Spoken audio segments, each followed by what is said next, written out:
May tatlong munting baboy na nakatira sa isang maliit na kubo sa kagubatan.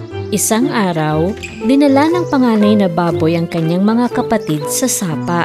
Sabi sa kanya ng gitnang kapatid, "Pero hindi natin dala ang panligo natin. Paano tayo lalangoy?" Nalungkot ang bunsong baboy at sinabi, "Sana kinuha ko yung salbabida ko."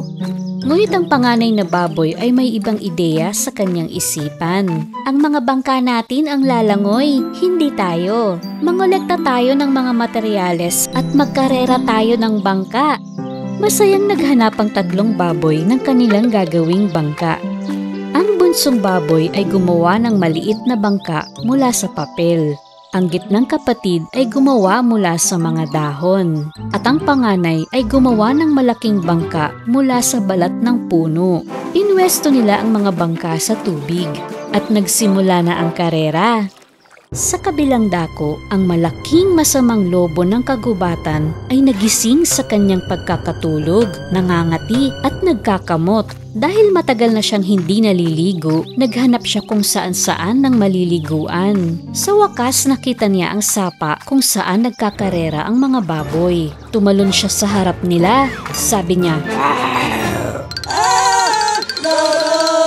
"Umalis nga kayo rito mga pigis. Meron akong pulgas at kating-kati na ako. Kailangan kong lumusong dyan at maligo. Kung hindi, hihipan ko at palulubugin ang mga bangka nyo." "Ha? Matibay ang bangka ko. Hindi tululubog," sabi ng bunsong baboy. Kaya huminga ng malalim ang lobo at humihip.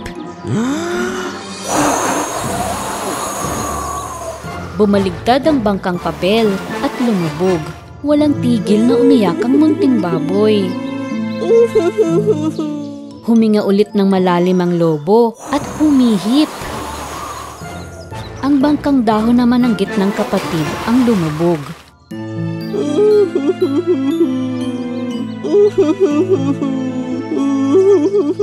Huminga na naman ng malalim ang lobo at buong lakas siyang humihip. Ngunit kahit gaano pa siya kalakas humihip, hindi niya mapalubog ang malaking bangka.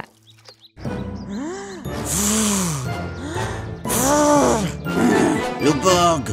Lubog! Sa sandaling iyon, ibinato ng panganay na baboy ang bangka sa bahay ng bubuyog na nakabitin sa itaas. Nalaglag ang bahay pukyutan at sumaklob sa lobo. Ha? Anong nangyayari? Tulong! Lalong natakot ang lobo nang marinig niya ang buzz-buzz na ingay ng bubuyog. Takot ako sa mga bubuyog. Ngunit ang ingay na naririnig niya ay boses pala ng tatlong munting baboy, hindi ng mga bubuyog. Nabigo na nga ang lobo na ilubog ang bangka, nadumihan pa siya. At muntik nang hindi makauwi sa kanyang lungga. Ang panganay na baboy na hindi nalubog ang bangka ang naging panalo sa karera. Kaya tinuruan niya ang mga kapatid kung paano gumawa ng matibay na bangka. At hanggang gabi silang nagsasaya sa sapa ng magkakasama.